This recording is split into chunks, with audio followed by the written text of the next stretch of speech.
Well, first off, thanks to our audiovisual team, the microphones are functional now, so you can use the microphones. But we ask you to not move them, to prevent any further complications to the microphones. Okay. So after we've had a nice break. So the next session is choosing and starting cannabis titration by Associate Professor Antonio Vigano. So ladies and gentlemen, please give a big round of applause to us.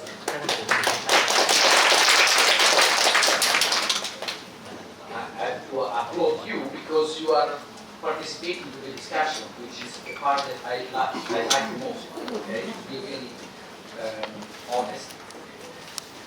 I believe I was asked few clarifications by Professor Schreiber. And the first one is in relation to withdrawal effects in general compared to opioids. In general, we have to remember that the two mechanisms, the opioid and endocannabinoid, are two parallel systems, but only the cannabinoids is an homeostatic system, okay, which is a bit different than the opioid. The opioid is mostly related to control pain, but cannabis is really to control many other systems. And the way that it works is more on the cause of the problem rather than just the effect, like the opioids. Now, again, in a therapeutic context, cannabis is safer. Now, in terms of, not just in terms of withdrawal symptom, but also in terms of addiction. It's obvious that and you will see also in our case presentation,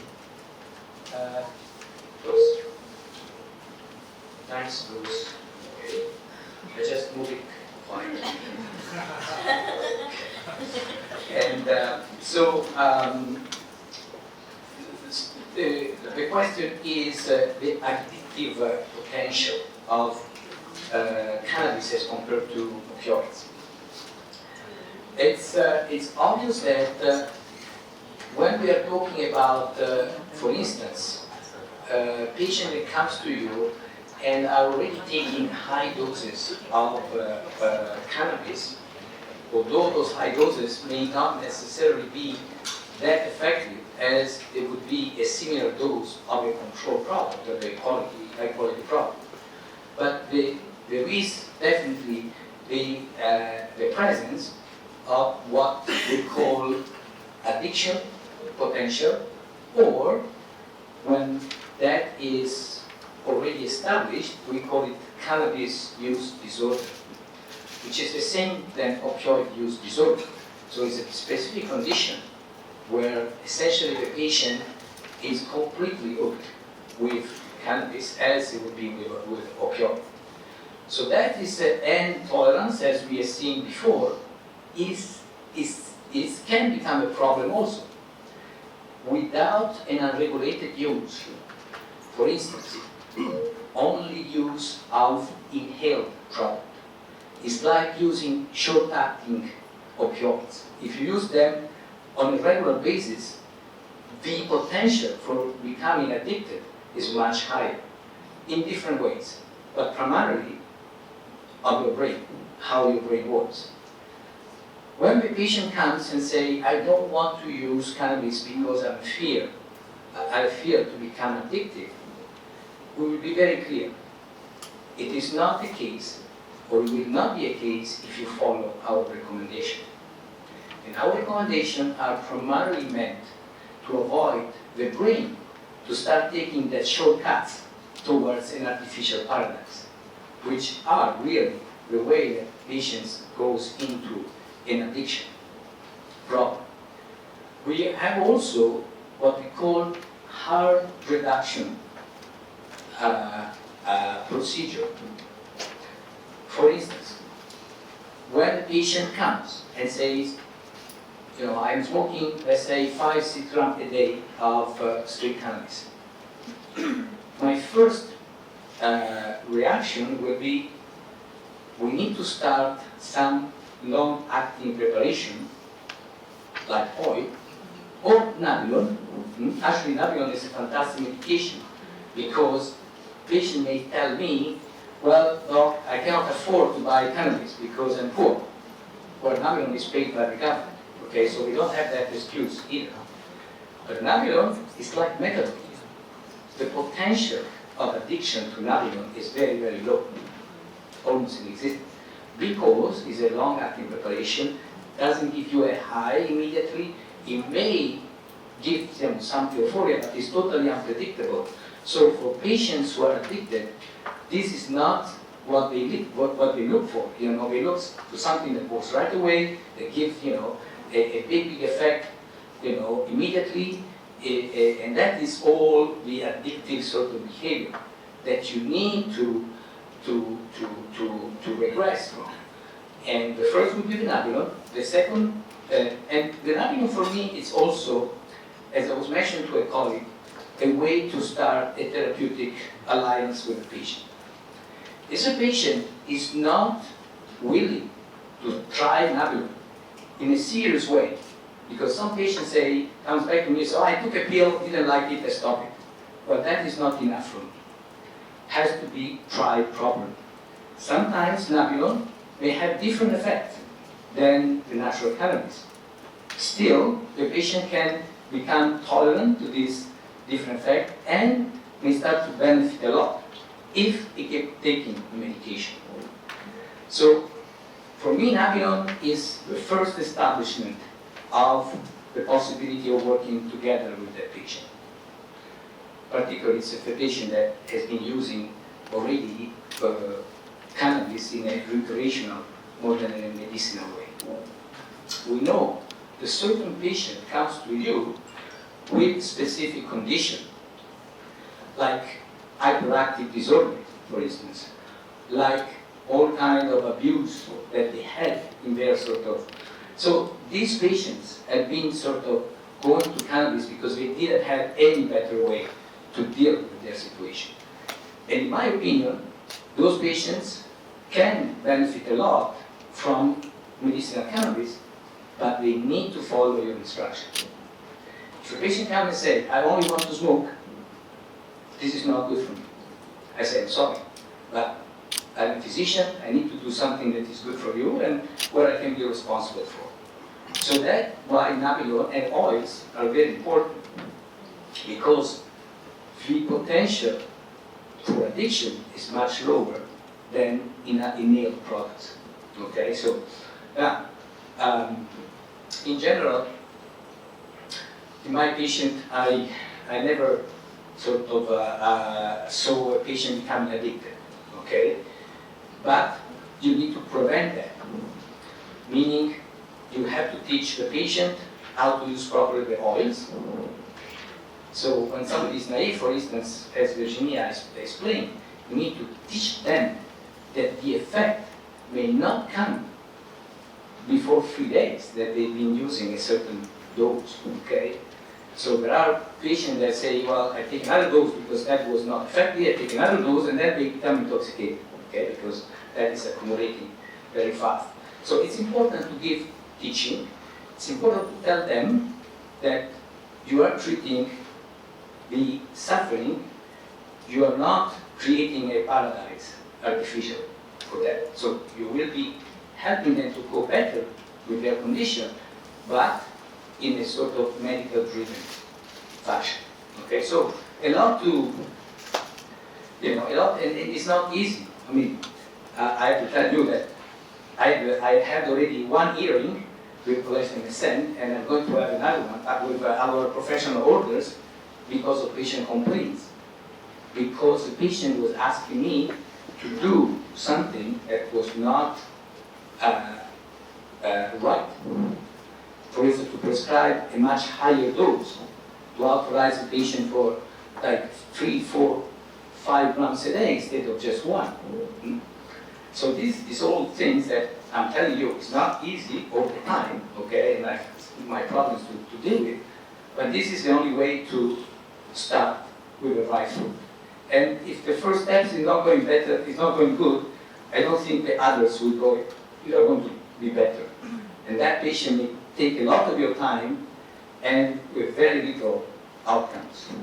So to me, it's very important to start with the right foot. That I think was the thing that you asked me, or there was another one there? So if it comes to that, I will return. ที่ถามคำถามนี้ต้องการมีอะไรเพิ่มนะคะน้องอยู่ไหนไม่ทราบแล้วโอเคนะคะสรุปว่า addiction น้อยกว่า dependency น้อยกว่าเทียบระหว่างกัญชากับโอปิออยด์ So just to help you to go in the next session, that will be you working on clinical case. I just want to go over a case in a way that would be our approach, and for you to follow after for your cases. So this is the outline under the protection of Chivok, and we go for that. Okay, we are really dealing with a 5-care patient. A nice man, actually very, very nice man, in a sort of good psychosocial condition, but with a very bad disease, as you can say. And also a patient that went through quite a bit in terms of interventional procedure. So lung cancer, widespread metastasis, but primarily on the sacrum, right liver bone, and ileum. And he had procedure aside from chemotherapy, radiotherapy, but also vertebrectomy and sacrectomy. These are not sort of, walk in the park type of situation. On immunotherapy, normally immunotherapy, because it's very expensive, comes when all the other chemotherapy has been failed. So clearly an advanced patient. Also taking biphosphonates to help with the bone-related pain. Really not much in terms of past medical history. Refer to us primarily for uncontrolled cancer pain. So these are the steps that we've been anticipating this morning, but we would like to go over. So how do you start considering this patient for medicinal cannabis? You need to look at those 4 domains. Functional status, as we know, is critical for palliative care, as also a prognostic indicator. But it's also for us something that will measure potentially the benefit of cannabis even for the patient becoming more independent or improving his or her performance status. So we need to sort of consider factors that may alter the pharmacokinetic of the cannabinoids. We need to understand if there are other possible psychosocial aggravating factors. And we also need to understand what is the current medication, also to monitor over time, and whether the other treatment has been appropriately treated. In our program, we have both a cancer pain program and also a palliative care at the hospital. So this patient was actually coming from a cancer pain program, okay? So this patient went through all possible intervention that could relieve his pain. And when a patient comes to us from the cancer pain program, we know that we don't have to invent any other treatment, conventional to treat. So in many other places, this is not possible. But what I would suggest, if the patient was not, for instance, tried on any opioid and comes to you and wants the pain treated, this would not be my suggestion to start cannabis. You need to stabilize the patient or try to stabilize on conventional medication. Also, and that is very important, because this patient cannot rely 100% on you, because otherwise in a week you will be filled with patients. because all the patients will come back to you because you are the only one giving cannabis, but that cannot be.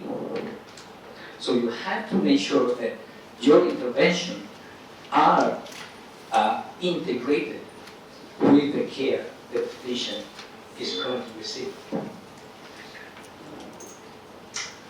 So these are the questions.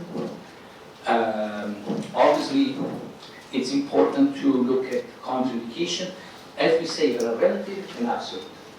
Certainly, a psychiatric condition is almost all the time, like schizophrenia, bipolar disorder, high suicidal risk, okay, are all contraindication for using cannabis, which contains THC.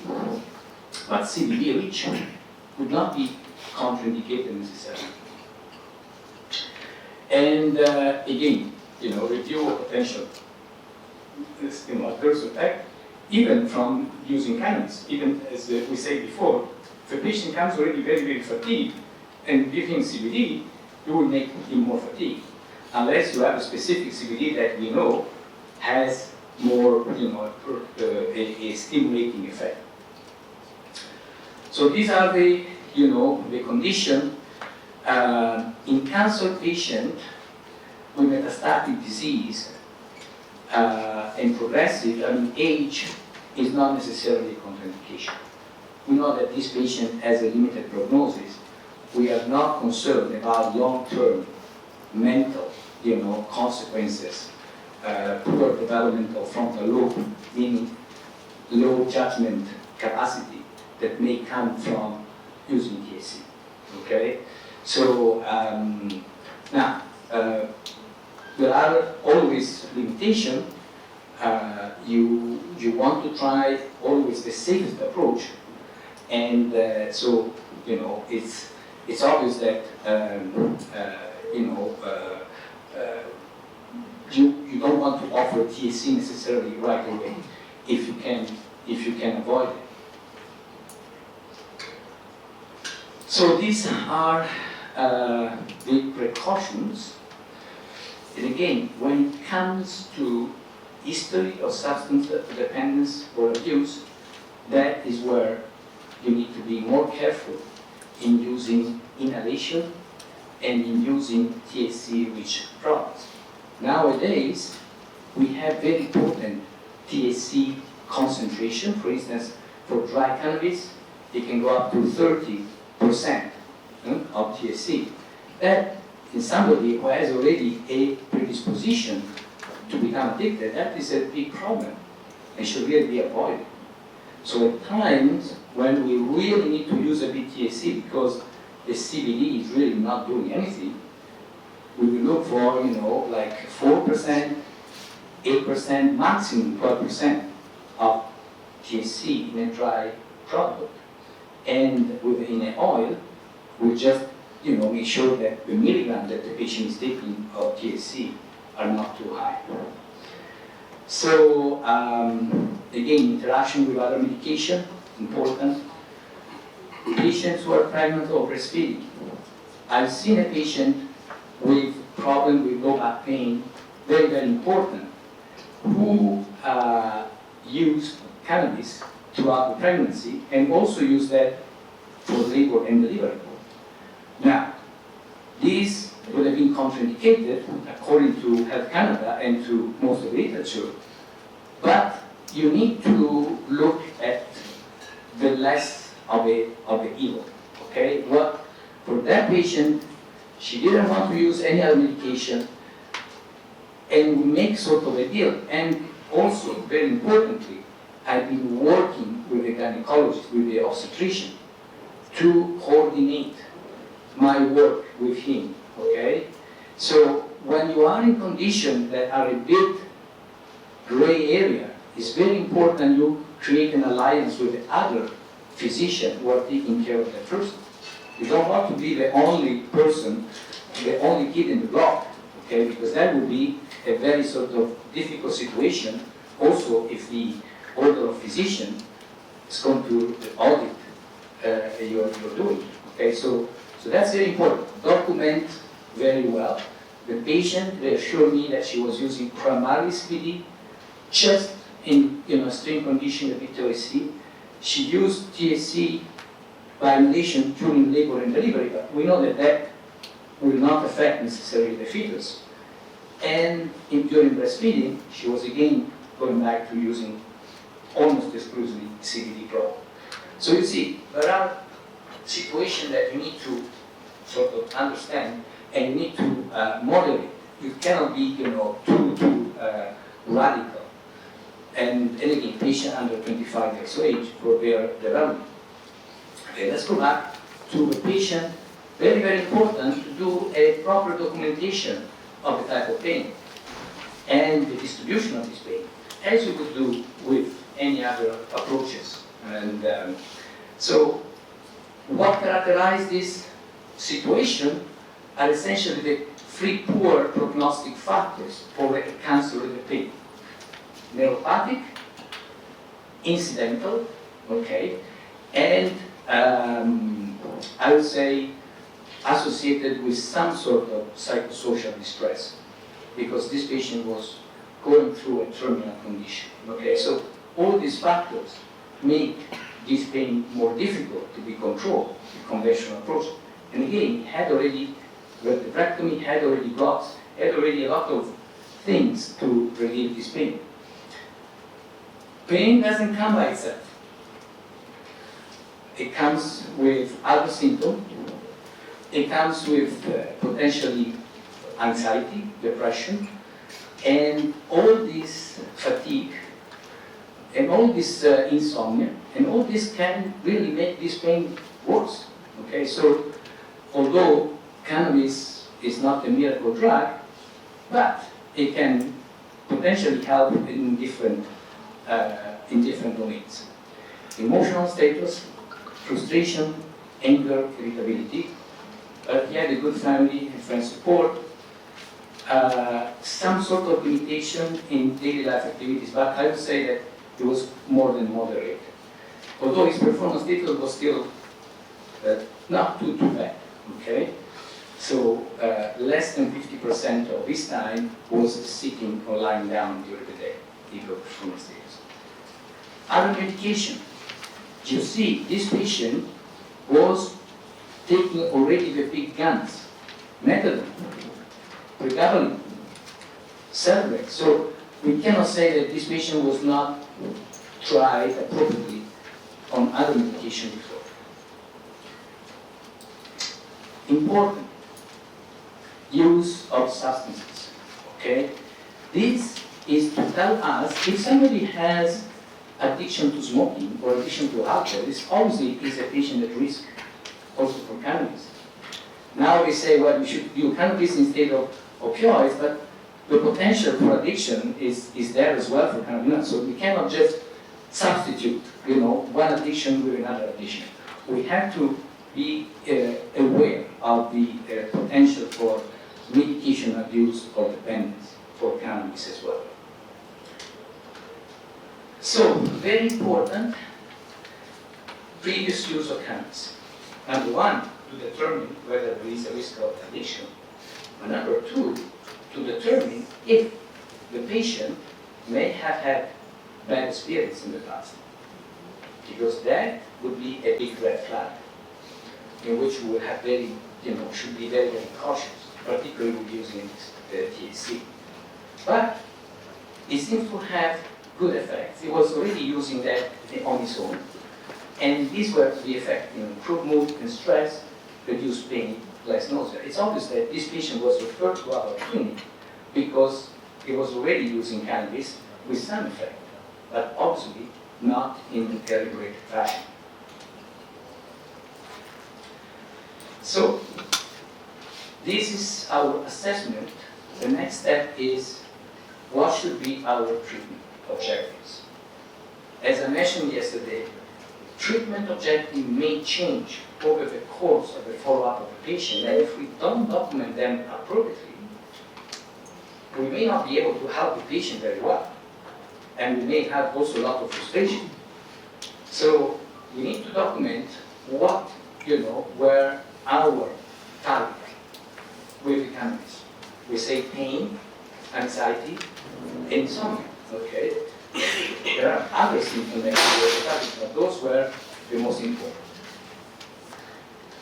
We wanted this patient to be a bit more functional. It's obvious that if you are in pain, it's difficult to be very active. And we know that for patients who are receiving chemotherapy or immunotherapy, functional status is very important to be maintained. If they stay in bed all the time, you get infection, pneumonias and things. So the quality of life is important, but it's also important the nutritional and functional status. So that could be potential other effect. That lung is associated with anorexia, cachexia. So we know that cannabis can help in that way. Potential reduction of medication use. We never promise the patient will be able to reduce medication, but we tend to tell the patient that they would be feeling much better than what they are feeling right now.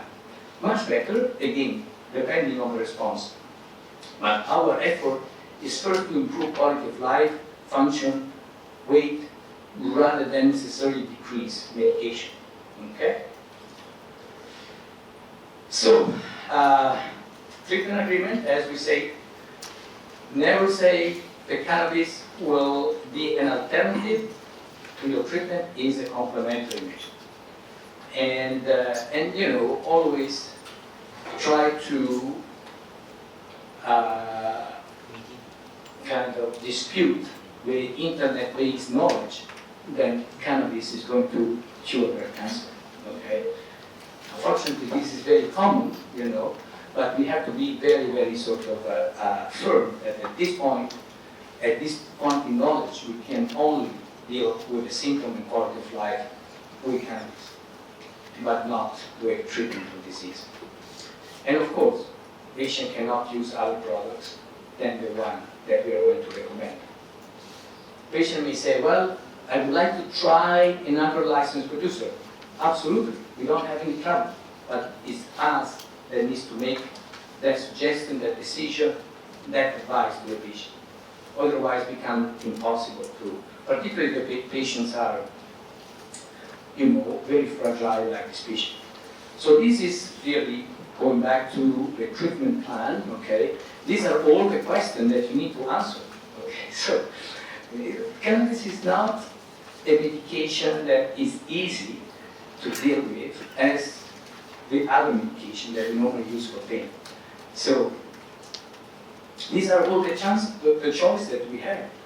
And so are sometimes a bit confusing, where we should start. In your case, you may have an easier life because you may have just 2 products that you can use, okay? In Canada, we have a bit 50 different products that we can use for medicinal purpose.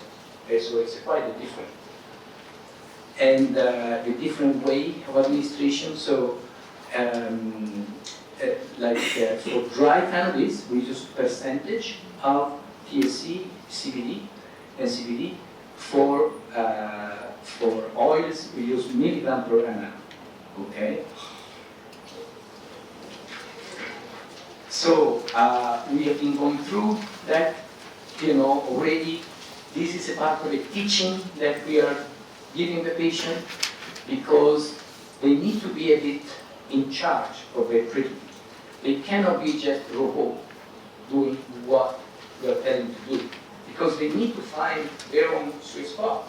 We don't know what it is, but they need to know how to find it, how to know when to stop increasing the dose or when to decrease the dose, as was mentioned by Virginie. So these are all the things that we need to address, when we start the treatment. And again, it depends if we have time, if the patient has the energy, but it's something to keep in mind. So again, not a magic recipe. We need to look for the sweet spot. These are, as you mentioned before, the way that we normally start THC, 1 to 2.5 milligram at the most, once a day, okay? And CBD, 5 milligram, And most of the time we start at night rather than in the morning. and then we escalate according to the protocols. So, in big lines, and probably this now is becoming more familiar with you, the oral formulation is good to prevent the symptoms, but it has a very sort of variability in onset of action. Sometimes it can in 1 hour, sometimes in 2 hours, so it's clearly not a medication to use as needed, okay? The inhalation is definitely a route that will be used for PRN administration. Again, nowadays with the sprays, inhalation is not really anymore that popular. Still more cheaper, so it's important. Okay, so we have been seeing this already, okay? Let's remember about active metabolites that have a certain half-life as well. So these are, more or less the way in which we can adjust our intervention, but these are also important observation to know how long the patient may be impaired by taking a THC product or THC containing product. And again, there is a lot to know. It's important when we talk about anorexia, for instance, invite the patient to use sprays or inhalation 5 minutes before eating. That will create a peak that will help the patient to eat at the time that he needs to eat. The oil will be more for, again, a long-term administration, not necessarily to deal with the immediate need. Okay, but these are, important aspects to consider. So, despite the patient was quite, I would say, safe profile, still was a patient that has been using cannabis a bit in a recreational fashion.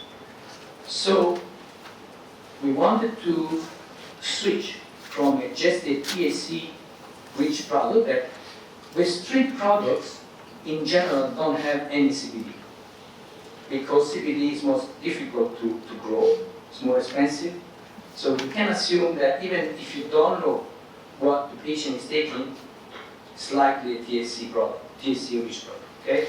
So we want to bring him back to a more safe approach. We're using the 1-1, okay?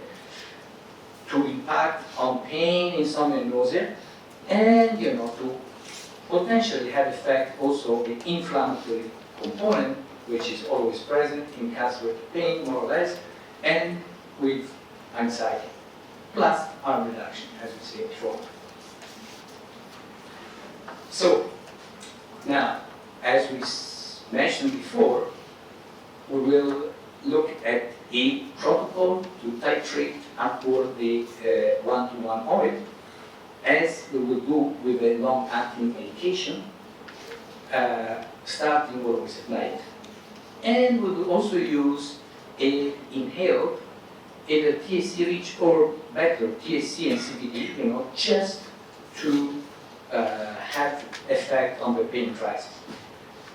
The other factor that you see there, sleep induction, okay? Most of the times when we talk about insomnia, we just think that the patient is not able to sleep. Reality is that insomnia can be quite a heterogeneous problem that needs quite a precision or personalized approach. For instance, the patient says, I fall asleep right away, but then I wake up after 2 hours, okay? It's quite different to say to the patient, I take 2 hours to fall asleep, but then when I'm asleep, I will sleep through the morning, okay? This requires a different approach. So in the first case, we need to help to maintain sleep. So we need to use at night a product, again, Navion is an ideal one that has 8 to 12 hours of half-life. If we tell the patient just to smoke before before going to bed, the effect will only last 2 hours. And after, the patient will wake up. Okay? So we need to use a long-acting preparation to help the patient to stay asleep. And we need to use a short-acting preparation to help the patient to fall asleep.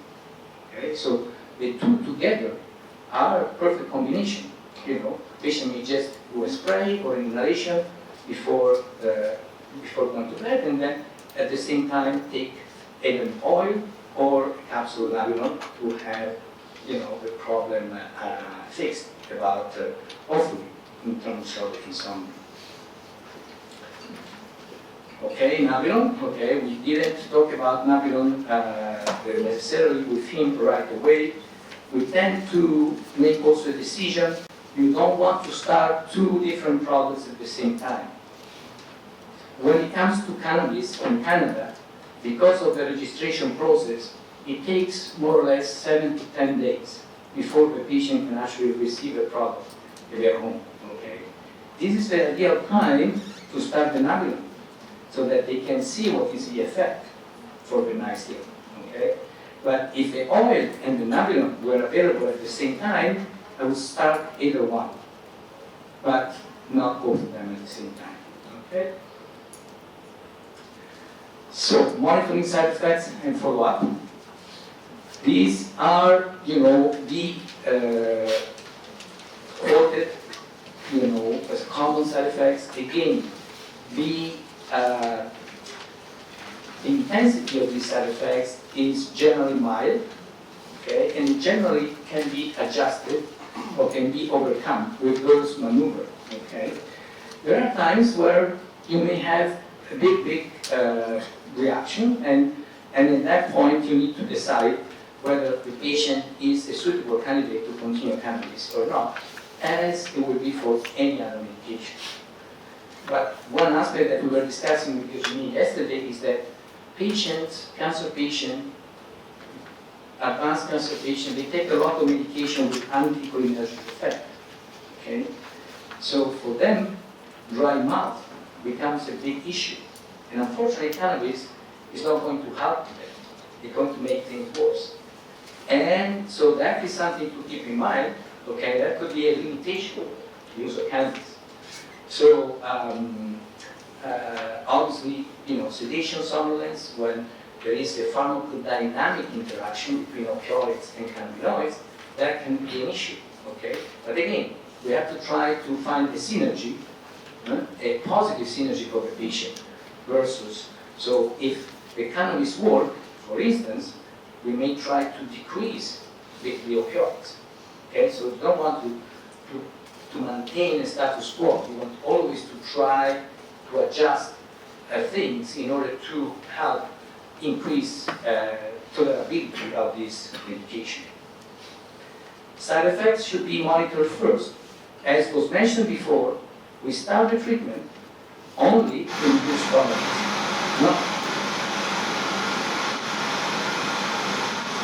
Not to treat that, I say something that one of the spirit here didn't like. But you know, the real issue is to, first of all, do not harm. Okay, so that is very clear with patient. For 1 week or 2, you may not see any effect. That doesn't mean that the cannabis is not working for you. Okay. So, so that was a follow-up visit. Okay. This is a style that you will see. So the patient was started Nabilon at night and was taking, here you can see, he was taking Afria Capilano, which is a balanced product, THC and CBD. We always report the THC content because that is the one that is, you know, a bit more tricky, okay? And was supposedly taking Nabilon syrup, okay? But in reality, it didn't really take the Nabilon, and I'll show you why. But this is, you know, what it was noticed after 1 month, overall improvement in pain control and sleep quality, despite underdosing Nabilon. No new symptoms. In cancer patient, you may have a patient coming with a total new symptom that may sort of put everything in shambles. no side effects from cannabinoids, that's important. Change in treatment plan, not for now. Okay? What we suggested, though, a gradual titration upward of both Nabilon, it was just taking 0.2 milligram at the chest, which is a very small dose, and cannabis oil. Follow up in 1 month. This is what I mentioned yesterday, which is very nice. So, here is a Nabilon that he was taking. It was really not increasing it properly, and actually was taking 0.2 ml. So, the Nabilon is in fact a syrup, and it comes in, but in a concentration which is 0.1 milligram per ml. But just to not make too complicated this story, it was essentially not taking Nabilon because it was such a small dose that it was really not effective. But look at what's happening with cannabis, okay? So he did understand the protocol that it was increasing progressively, okay? Because he was on methadone, we decided to go a bit slower with increasing the dose, not right away twice a day. And that is how it was increasing the oil according to our protocol. But look what happened with the methadone breakthrough. That was methadone 2.5, extra methadone 2.5. Look how many breakthroughs it was taking until it started to adjust the oil in a therapeutic way.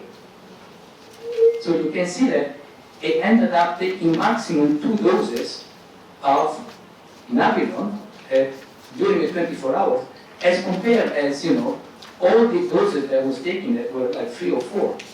So you can see the effect, the opioid sparing effect, okay, that we sort of try to identify, but this was a very clear, and that is why we took a picture of this diagram, because the picture is always worth 1,000 words. So this is, the follow-up in 2 months, okay? Pain reports improvement of the limb pain with cannabis oil dose, still stabbing in his lumbar area, related to previous spine surgery. Insomnia, patient reports improvement of sleep quality and quantity after increasing Nabilon to a dose of 0.5 milligrams. So that was not anymore 0.1, 0.2 ml, but was 0.5 milligram, that is 5 ml, because he did misunderstood that sort of, that was for the Nabilon. And then again, whether with the cannabis we use fraction of ml, for the Nabilon is a syrup that is prepared by the pharmacy in ml, like 0.1 milligram per ml. So that may sort of get a bit of confusion. It's very important to specify. So lack of appetite, patient reports that lack of appetite has not improved with cannabis. Okay, so that's something, can happen. Still, nausea still affecting him mainly early in the morning. Cannabis oil is not helping at all. So even though, we could have some benefits out of that, as for pain, we didn't notice that. So our plan was to continue to increase Nabilon, maybe starting with a small dose in the morning to help with appetite and nausea, and keep the same time. Continue with Capilano at 0.4 ml 3 times a day. While we are increasing the Nabilon, we don't want to also increase another cannabinoids. Okay? And what we added was some inhalation. Probably it's a bit more to see, but we had like a vaporizer called Class 2. And what we wanted to use was the THC rich this time, just as needed to control the nausea and the lack of appetite. Okay?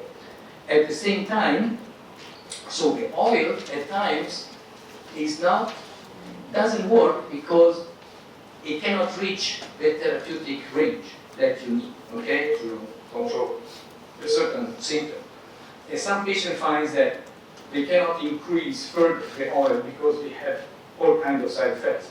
So what we can do is to top it up with an inhalation, of either THC or depending on the symptom. And but because we work in palliative care and we know that there are problems with the parasympathetic system that is depressed, and can sort of determine also early satiety and gastrodyskinesia, we also recommended to start some metoclopramide regularly over the 24 hours. Again, although this is a medical cannabis clinic where we generally don't prescribe other medication, but this patient was only followed by us, and we clearly saw that this patient needed something to help with gastric motility. We added metformin. So we cannot forget that there is conventional approaches. Okay. So, and the patient actually died fairly soon after that follow-up. So, this, essentially take home messages. You need a structured approach for both assessment and treatment plan. Your treatment is always complementary, not alternative to conventional medication. This approach can make also possible to do some observational studies, which will eventually contribute to the evidence base that we need around medical cannabis. Thank you very much. Thank you, Dr. Vigano. So, are there any questions from the audience? Especially you ask because now you have to work. If you didn't understand how it works, now is the time to catch up.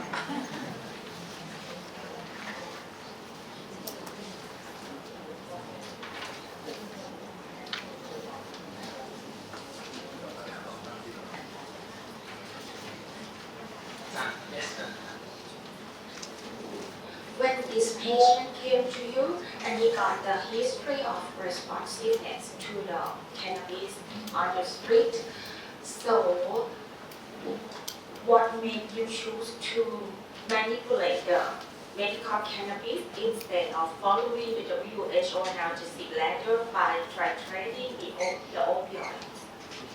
Well, the opioid was already super titrated, meaning that the patient was coming from a cancer-free program. Okay, so we have an anesthetist, we have a radiation oncologist, we have an interventional radiologist that are seeing this patient together.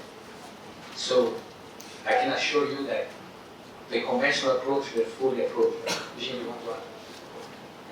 Yeah, the dose-limiting side effect from the methadone. So he had the constipation that increases pain in the sacral area, and some drowsiness and some side effect to the methadone. They cannot increase the methadone, so that's why they send us to the complementary approach with cannabis. He had several intervention for the pain too, and nothing works. So it's like intractable cancer there. For hypersensitivity to cannabinoid, if the patient like the Navy never been used before, so how we assess the patient, we ask to assume that this case may be a potential to have hypersensitivity to cannabinoid. So For the newer never been used before.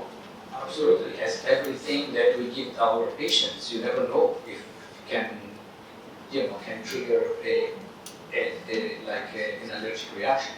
If you don't have, that is why we start with a very small dose as well, to be And more then safe. for the symptom, that if the patient develop allergy, the symptom is like the common allergic reaction. Yeah.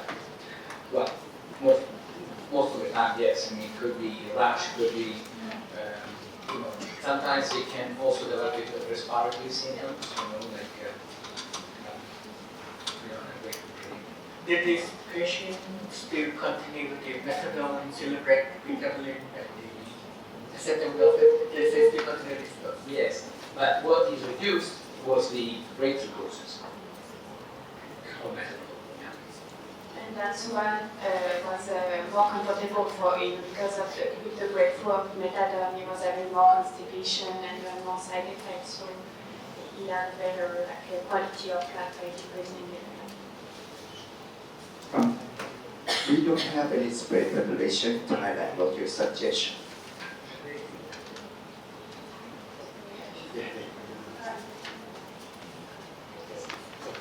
we don't have any regulation in Thailand. What's your suggestion? We don't have Yes, a yes.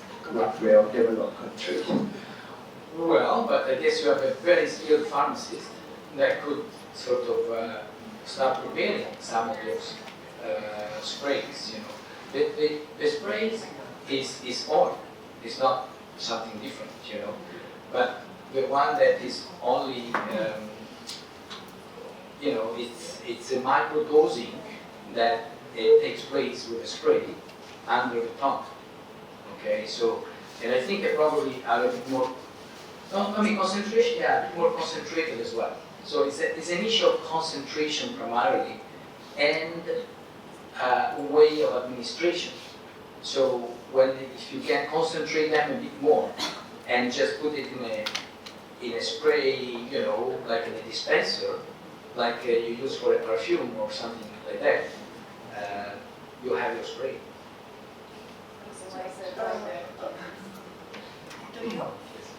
Because as he mentioned that we only just got THC rich and maybe some other places that have 121. So only we have that. What should we do? And if we only just have THC rich, should we use it for this patient and how can we use it? It's obviously that, you know, we have to deal with French say, à la guerre comme à la guerre, you know, like if you are in a war, you are in a war. I mean, you cannot have other things, but I think it would be a bit more cautious use of THC, maybe smaller dose, and maybe in subjects that are at risk of going into a tolerance / addiction path, to be a bit more strict with a treatment plan. Because everything, you know, can be used, even very addictive substances. I mean, opioids are addictive, but you have a way to use them that prevent that. So the same thing should be considered for THC-rich products. If you don't have any other thing, you can try them, but you have to try them in a way that is quite controlled.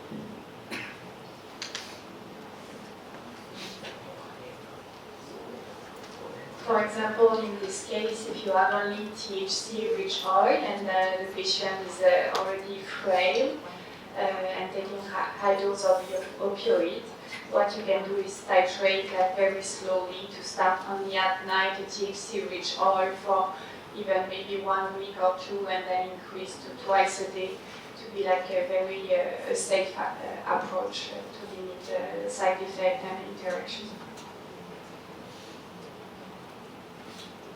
For this patient, for the previous use of cannabis, they use the street product before, right? And how can did you stop to stop the street product or to release? Because if you want them to stop the street product, they don't have that. And we know syndrome, right? It's going to be worse for your treatment. And did you have any suggestion for them? Well, it really depends. I mean, it was using it, but not in a very high dose. You know, it was not using 6 grams a day. With a patient that are using very high doses, then again, if you have Nabilon, you should use it to start right away, as you would use methadone for, you know, reducing opioid withdrawal. And then, you know, you will probably do like a progressive switch. You will not tell the patient, you know, from now stop completely, you know, your strict use, not try to reduce it.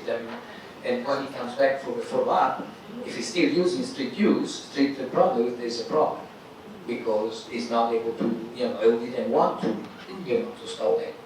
But normally, you know, it will take maybe a week or 2, depending also when the cannabis oil will be available. Sometimes it's not, there are a lot of, you know, uncertainty time-wise, so that you cannot plan everything at the, you know, super, you know, so it might be a bit of rocky time, you know, it might be a bit of withdrawal. But, you know. So So in that case, is it possible, like, okay, yes, because we don't know the composition of the street cannabis, we stop street cannabis and we start with low dose THC, maybe 1 milligram Absolutely. nighttime. And if the patient are not happy, have withdrawal symptoms, we increase the rate of lactation instead of Saturday. Yes, Treat absolutely. it. Absolutely. And yes, I mean, it's again, when we are stopping, we will use the same process, you know, to cut in half the dose over 3 days. So every 3 days we cut it, you know, and so that we have a sort of progressive tapering off of a medication. So we use the same concept. If he was using 6 joints, he will use 3 for 3 days, and then 1, and that's all. But obviously, we need to replace that with a medication, medical grade cannabis.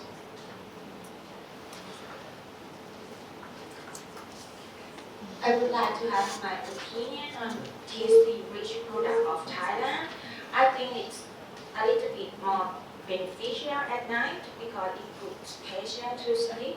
And actually the cancer pain is more frequent and more severe at night. So it can put patient to sleep.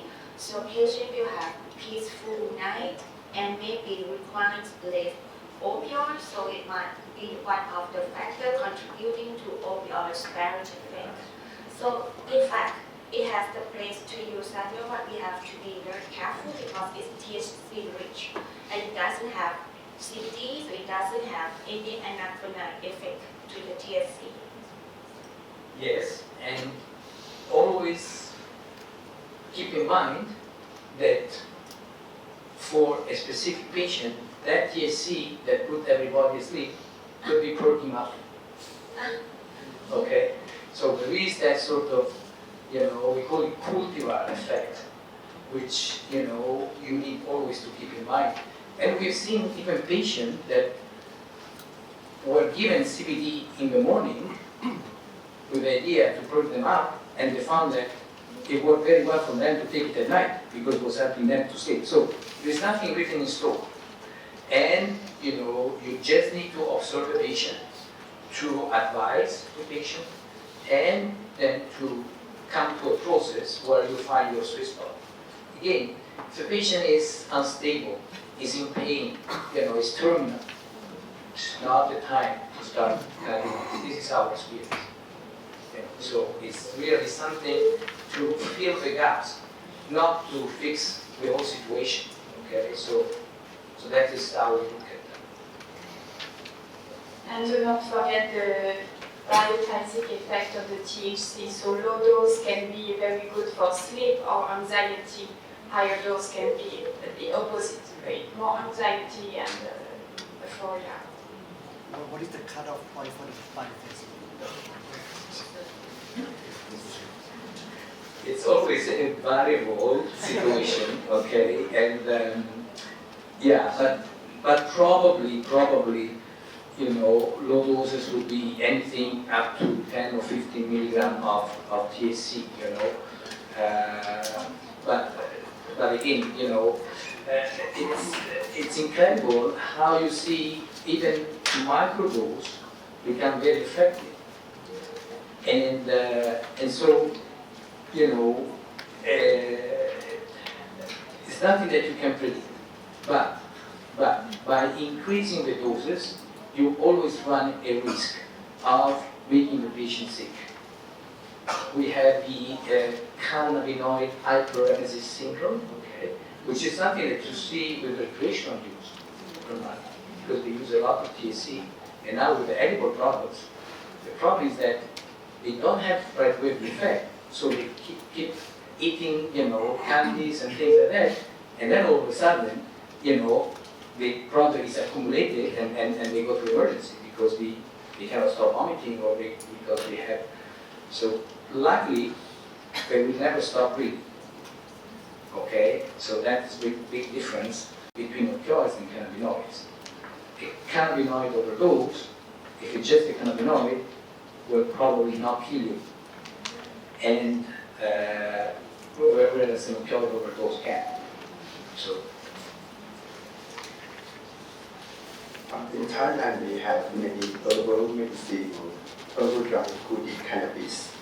What is suggestion if the patient can take the Thai herbal medical drug, including cannabis? That's the challenge, okay? Because you never know what this herbal preparation contains. I'll give you an example. In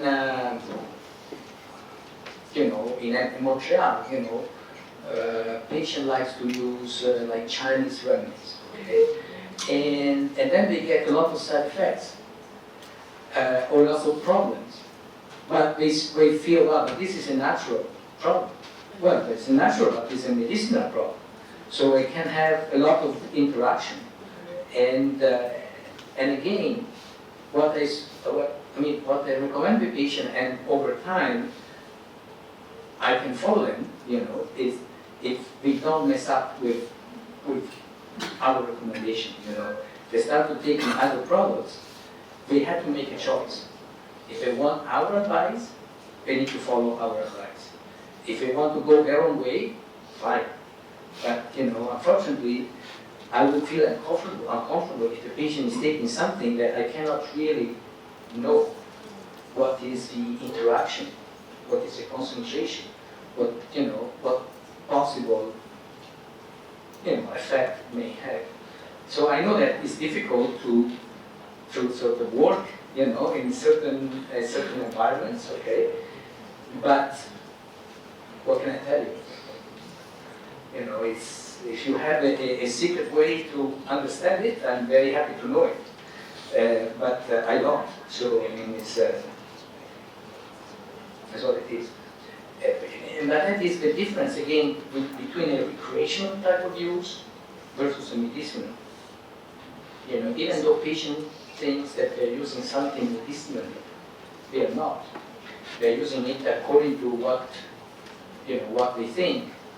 But it can be okay, but most of the times it may not be.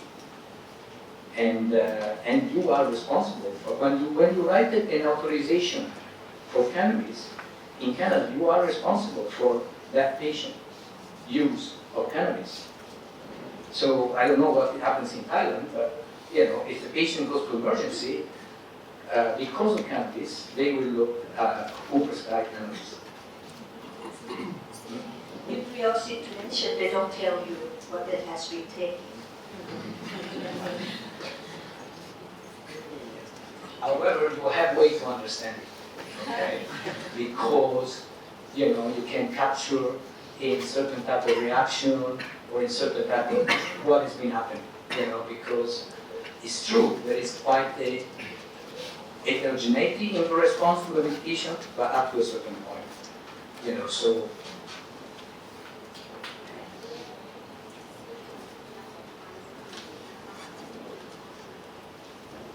Are there any more questions from the audience?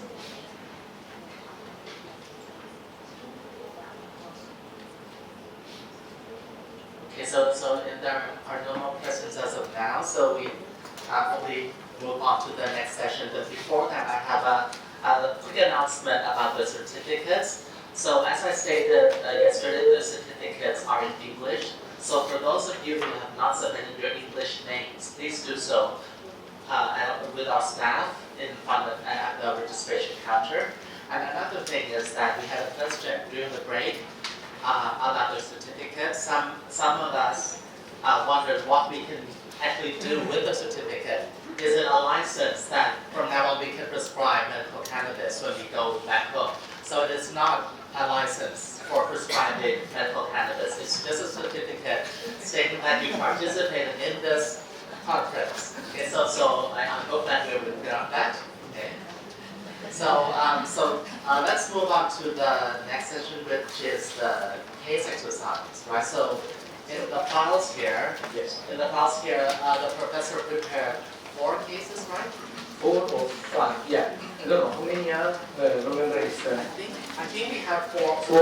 Okay. And they're divided into two parts, right? We have Yes. SS part 1. So, okay, so the So, way so that maybe you can explain how we're going to do this. well is Professor Schwiming and Virginie that come up with this plan. So don't shoot at me on, okay, if it is not clear. But because of the number that we have some challenges in the small group type of work.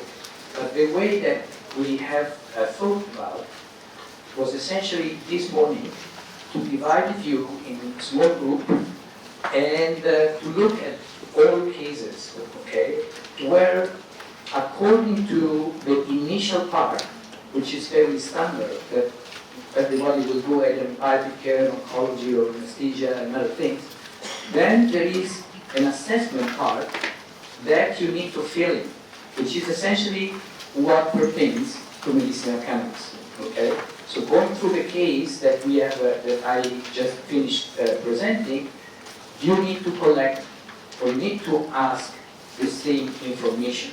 So we will pass by your group, and you will answer you the questions, and then so time-wise we need to sort of define, because at the end before lunch. You really need to work hard for this lunch. It's not, this morning is really participation. So each group will identify an official speaker, which will present to all of us what they sort of gathered of the case, and also what they are proposing as a starting treatment for the specific objectives that you identify, okay? So we'll have that exercise. Then after that, then we'll show you what is our approach, okay, or what has been our approach, and we'll compare notes, okay? It's a learning process, so sometimes we have also ourselves to learn. It's not necessarily that we know everything, okay? So it's very sort of participatory type of work. So, yes, that was. They are going to do the first case everybody. Yeah. Case by case, not for case each group. Well, We start with which group first? Which patient first? because to come in and out, I think is that we were thinking to do all the cases, and then we'll discuss all the cases. No? Each group will discuss will present one case. So, each group will do 4 cases. Or 1 cases. Yes. But different cases. No. Are they going to do the same case together? Or we let them do different cases? Okay, maybe 2 cases, because 1 case would be very, very fast, I believe. But so, okay, or you want to just give 1 case for each group? That's not true. So we have 80 people with us, and we have 8 tables. So Okay. we have 8 tables. So maybe it's good to split into 8 groups. 8 groups. คือปรึกษาที่เป็นคือเราควรจะทำทีละเคสทุกกลุ่มทำเคสเหมือนกันไหมมันจะได้เข้าใจความหมายของคนไข้อย่างตรงกันหมดแล้วเสร็จแล้วมานำเสนอแล้วก็ดิสคัสจบเป็นเคสไปเลยแล้วก็เสร็จแล้วเราก็ไปทำเคสใหม่หรือเราจะแยกเป็นอย่างเงี้ยเรามี8 กลุ่มอาจจะแบบว่า2 กลุ่มทำเคสนี้อีก2 กลุ่มทำเคส1 2 กลุ่มทำเคส2อีก2 กลุ่มทำเคส3อย่างนี้ไปแล้วพอจบแล้วค่อยมานำเสนอเอาอย่างไรดีเอาแบบหลังแบบแรกเดี๋ยวชิโร่สปีดอะไรจะผลไหมคือจะทำเคส by เคสแล้วก็กลุ่มทำเหมือนนั้นไปผลแล้วก็โอเคออกมานำเสนอความเห็นแล้วก็วิทยากรจะดิสคัสเสร็จแล้วเราก็ทำเคสต่อไปทุกกลุ่มทำเหมือนกันหมดหรือจะเอาเป็นแบ่งกลุ่มเลยนะสมมติโอเคเรามี8 กลุ่มใช่ไหมเราก็มีว่า1 กลุ่มกลุ่ม1 2กลุ่ม1กับกลุ่ม2ทำเคสที่1กลุ่ม3กับที่4ทำเคสที่2อย่างเงี้ยไปแล้วเสร็จแล้วก็มานำเสนอเรียงตัวไปอย่างนี้จะดีกว่าไหมแต่เพราะว่าเราจะต้องมาอ่านคือเพราะประวัติมันยุ่งยากพอสมควรคนไข้มีโรคอะไรอายุเท่าไหร่ไซโคโซเชียลอะไรตรงเนี้ยเพราะว่าถ้าเราไม่ได้ทำเคสเนี่ยเราจะไม่รู้ก่อน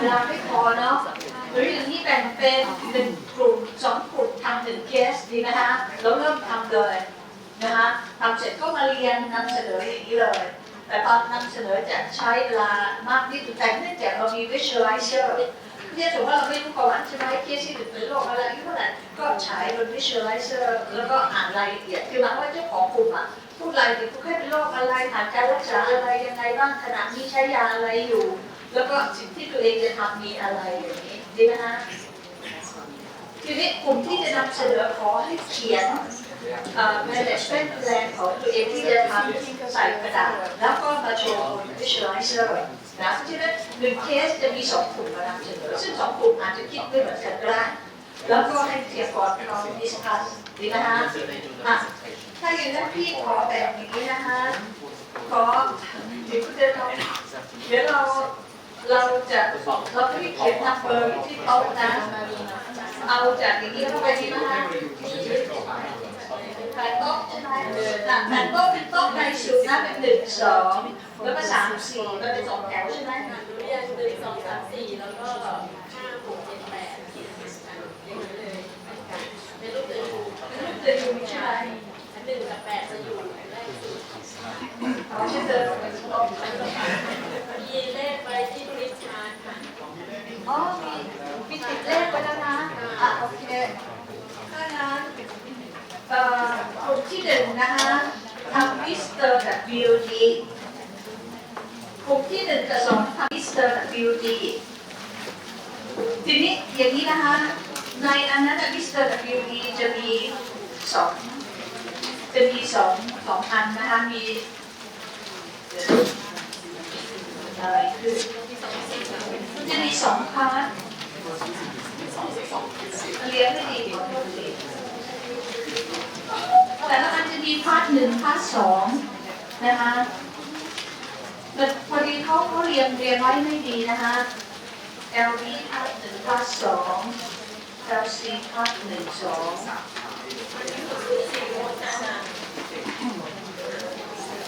2ให้ดูรายละเอียดว่าทุกเคสเนี่ยจะมี2 พาร์ทLB มี 3 พาร์ทนะถ้างั้นที่เรียนไปอย่างนี้นะกลุ่ม1 2ทำ WG นะคะกลุ่ม3 4ทำ SS นะคะกลุ่ม5 6ทำ LC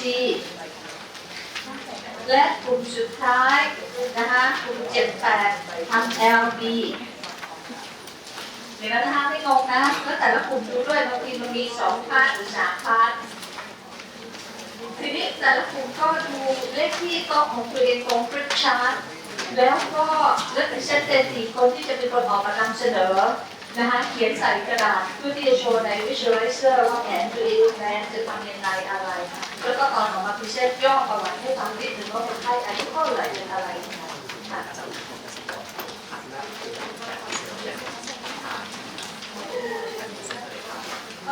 แบบพรีเซนต์เป็น we wanted to present the first part first then follow with the second one โอเคอย่างนี้นะคะช่วงเช้าเนี่ยทำพาร์ท 1ก่อนทุกเคสนะทำพาร์ท 1อย่าเพิ่งไปทำพาร์ท 2แล้วพอเราทานข้าวเสร็จบ่ายแล้วก็มานำเสนอพาร์ท 1ของทุกคนไข้เสร็จแล้วหลังจากนั้นเราก็จะไปทำพาร์ท 2กับ3อีกทีโอเคไหมไม่งงนะ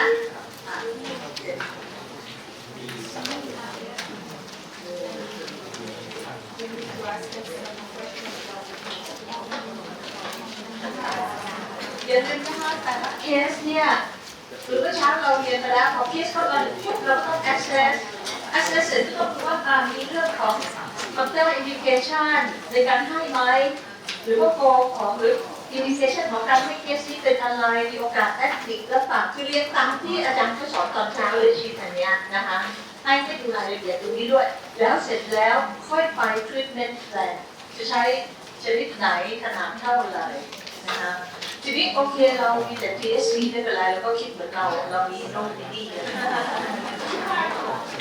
นิดนึงเราเข้าใจตามดีโดนเนี่ยโดสของมันเป็นอย่างนี้นะมันเป็นโดสมันแค่1 ใน 10ของ TSC เป็นโดสของนาบิโดนจะใช้น้อยค่ะ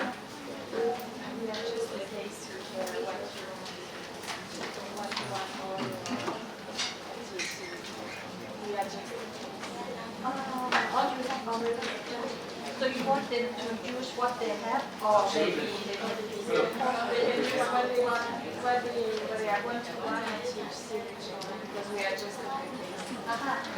โอเคนะคะเนื่องจากเขาไปปรับนะว่าเนื่องจากเราไม่มีนาบิโลใช้เนี่ยสมมติว่าเรามีออยอยู่2อย่างนั่นคือต่อ1กับ THC rich เพื่อให้ใช้สิ่งที่เรามีว่าเราจะใช้อะไรอย่างนั้นเราแยกออกมาอีกนะคะเพราะว่าเหลือ20 นาทีเองน่ะคือเราแยกไปแล้วทำคลาสหนึ่งก่อนใช้เวลาสักครึ่งชั่วโมงหรือเราเบรกตอนทานข้าวเที่ยง15ดีไหมคะหรือใครเลือกช้าก็ไปทานช้าหน่อยแล้วก็กลับมานำเสนอบ่ายโมงไป